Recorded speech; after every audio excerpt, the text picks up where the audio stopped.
Good morning student. आज का हमारा टॉपिक रहेगा कक्षा 11वीं व्यवसाय अध्ययन के अंतर्गत हमने 8 अध्याय तक का अध्ययन कर लिया है। आज हम पढ़ने वाले हैं अध्याय 9 आंतरिक व्यापार इंटरनल ट्रेड, ठीक है, जिसके अंतर्गत हम समझ सकेंगे इसमें थोक व्यापार की कार्य समय क्या क्या होती है, फुटकर व्यापार क्या होता है, फेरी वाला, स्थायी दुकानें, विभागीय भंडार, बहुसंख्यक दुकानें, डाक द्वारा व्यापार, ठीक है, फ्रेंचाइज, उपभोक्ता सहकारी भंडार, सुपर बाजार, mall, automatic vending machine, chamber of commerce व इंडस्ट्री का आंतरिक व्यापार में योगदान, इन सब का क्या करने वाले हैं, हम अध्ययन करने वाले हैं। और मुख्य रूप से आज का हमारा टॉपिक रहेगा आंतरिक व्यापार की विशेषता, और साथ ही साथ हम समझेंगे आंतरिक व्यापार की गतिविधियां क्या क्या होती है। तो आइए समझते हैं हम आंतरिक व्यापार होता क्या है। तो देखिए, जो आधुनिक विक्रेता यह जानता है कि उसे क्रेता को क्या करना है, ढूंढना है। मतलब आज का जो बेचने वाला जानता है कि मेरे को खरीदने वाले ग्राहकों को ढूंढना है, ना कि उसकी प्रतीक्षा करनी है कि क्रेता उसे स्वयं ढूंढ लेंगे। अब चलिए इसका आशय समझते हैं हम। व्यापार को यदि हम क्षेत्र के दृष्टिकोण से बांटे तो व्यापार मुख्यतः दो प्रकार के होते हैं। पहला होता है आपका प्रथम देशी व्यापार और दूसरा होता है आपका विदेशी व्यापार, ठीक है।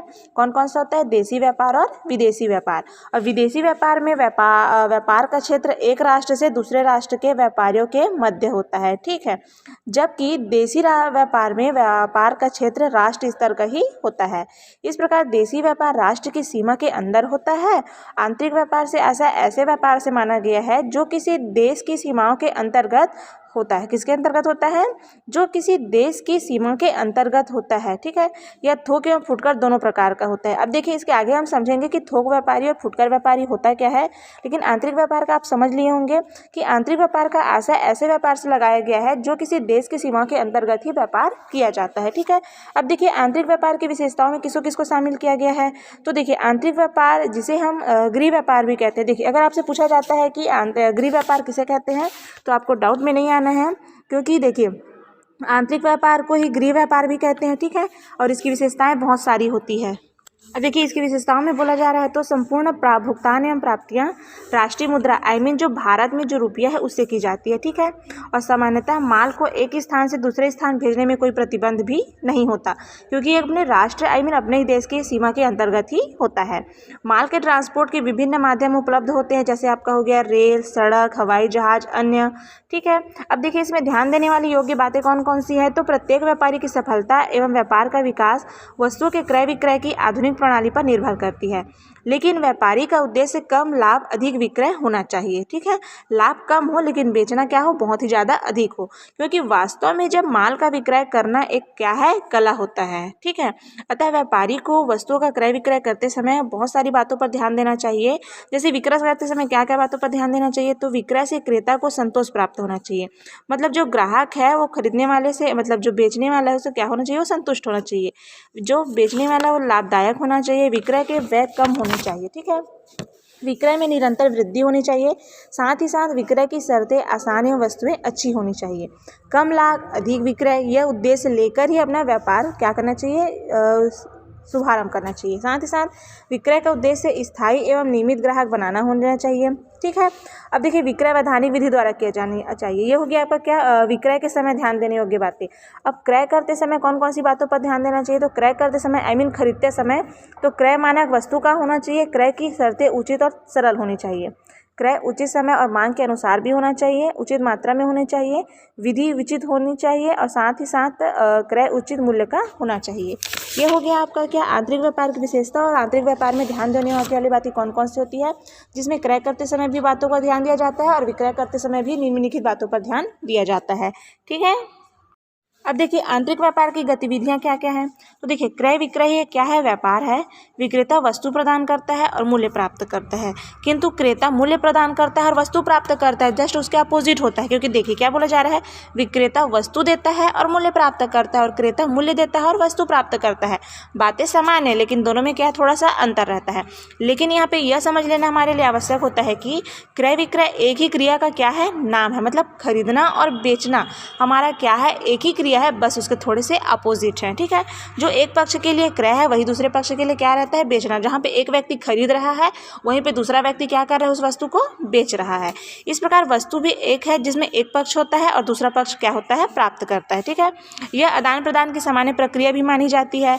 यही अति सामान्य एवं सरल दृष्टिगोचर होने वाली क्रिया इतनी सरल नहीं है। इस क्रिया को संपन्न करने के लिए विविध प्रक्रियाओं एवं उपक्रियाओं को संपन्न करना पड़ता है। वस्तु क्रय करने के लिए वस्तु के संबंध में जानकारी प्राप्त करने एवं जानकारी प्रदान करने के कार्य में भुगतान तक अनेक कार्य करने पड़ते हैं और इन्हीं कार्यों को व्यापारिक सौदों की गतिविधियां कहते हैं। क्या कहते हैं, व्यापारिक सौदों की गतिविधियां कहते हैं। लेकिन व्यापारिक सौदों की गतिविधियों को आंतरिक व्यापार की गतिविधियां भी कहते हैं। और आंतरिक व्यापार की गतिविधियों को कितने भागों में बांट दिया गया है, 2 भाग में बांट दिया गया है। पहला होता है आपका ग्राहकों से संपर्क साधना और दूसरा होता है आपका क्रय विक्रय करना। अब देखिए, ग्राहकों से संपर्क साधना बोला जा रहा है तो वो क्या है, क्योंकि क्रेता वस्तु क्रय करना चाहे या क्रय करने के लिए कार्यवाही आरंभ करे, इसके पूर्व ही विक्रेता क्रेता या ग्राहक को आकर्षित या वस्तु क्रय हेतु प्रेरित करने का कार्य करते हैं। इसे संपर्क साधना कहते हैं। ठीक है, यह विज्ञापन, दुकानों की सजावट, प्रदर्शनी, अभिकर्ता भेजना, विक्रय साहित्य का वितरण करना आदि के द्वारा संपन्न किया जाता है। और दूसरा हो गया आपका क्रय विक्रय करना बोला जा रहा है। ठीक है, अब देखिए, क्रय विक्रय करना में अभी मैं बताई, मैं खरीदना और बेचना दोनों एक शब्द के क्या है, 2 पहलू होते हैं बोला जा रहा है। लेकिन साथ ही साथ क्रय विक्रय की एक प्रचलित प्रणाली होती है। क्यों होती है, क्योंकि इसके अनुसार किसी देश में वस्तुओं का क्रय विक्रय किया जाता है। ठीक है, इस प्रणाली को व्यापारिक सौदे की गतिविधियां कहते हैं। मैं आपको अभी बताई कि व्यापार में कितने पक्ष होते हैं, 2 पक्ष होते हैं। अतः व्यापारिक सौदे की गतिविधियां दोनों पक्षों द्वारा संपन्न की जाती है। आंतरिक व्यापार के सौदों की प्रमुख गतिविधियां कौन कौन से हैं, तो देखिए, भावों की पूछताछ करना चाहिए। ठीक है, निर्ख भेजना, वस्तु आपूर्ति हेतु आदेश देना, आदेश प्राप्ति की सूचना भेजना, साथ ही साथ क्रेता की आर्थिक स्थिति की पूछताछ करना और वस्तु या माल का संवेष्टन करना। ठीक है, माल या वस्तु का प्रेषण करना और बीजक तैयार करना, मतलब उसमें भट्टा भुनाना, वस्तु प्रेषण की सूचना भेजना, माल की सुपुर्दगी देना, माल के संबंध में शिकायत भेजना। यदि आपको कुछ माल ऐसा लगता है कि खराब है तो उसके संबंध में आप क्या कर सकते हैं, शिकायत भी भेज सकते हैं। उसका भुगतान करना, खाता विवरण रखना, शिकायतों का निराकरण करना और साथ ही साथ भुगतान राशि की पावती भेजना। ये किसके अंतर्गत हो गया, आपका व्यापार के सौदे की प्रमुख गतिविधियों के अंतर्गत। लेकिन इसी गतिविधियों के अंतर्गत ही व्यापार की उपयुक्त गतिविधियां दोनों पक्षों से संपन्न की जाती है। कौन कौन से, क्रेता के द्वारा भी संपन्न की जाती है और विक्रेता के द्वारा भी संपन्न की जाती है। और इनके संबंध में भी बहुत सारी बातों को ध्यान में रखा जाता है। वो कौन कौन सी बातें होती हैं आपकी, तो देखिए, क्योंकि संपूर्ण क्रियाओं का संबंध दोनों पक्षों से ही लगाया गया है, फिर भी कुछ क्रियाएं क्रेता द्वारा एवं कुछ विक्रेता द्वारा भी संपन्न की जाती है। अब क्रेता द्वारा क्या किए जाने वाले कार्य कौन कौन से, जैसे आप किसी वस्तु को खरीदने जाते हैं तो आप उस वस्तु को देखने से पहले आप क्या करते हैं, उस भाव की पूछताछ करते हैं। ठीक है, फिर उसको लेने के लिए आदेश देना, मतलब आर्डर देना, फिर माल की सुपुर्दगी लेना, मतलब उसके बारे में पूछताछ करना, फिर माल के संबंध में शिकायत भी भेजना, क्योंकि आपको माल ख़राब मिलता है तो आप उसके संबंध में क्या कर सकते हैं, शिकायत कर सकते हैं। और फिर अगर आपको वह सामान पसंद है तो आप उसका क्या करना है, लास्ट में आपका भुगतान करना। ये किसका हो गया, क्रेता द्वारा किए जाने वाले कार्य हो गए।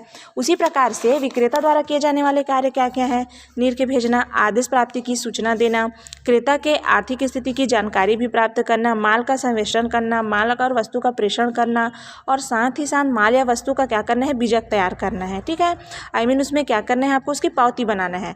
वस्तु प्रेषण की सूचना भेजना, शिकायतों का निराकरण करना, भुगतान प्राप्ति की पावती भेजना और खाता विवरण भेजना। ठीक है, तो ये क्या हो गया आपका आंतरिक व्यापार की गतिविधियां। और आज का हमारा मुख्य टॉपिक था आंतरिक व्यापार, जिसके अंतर्गत हमने इसकी विशेषता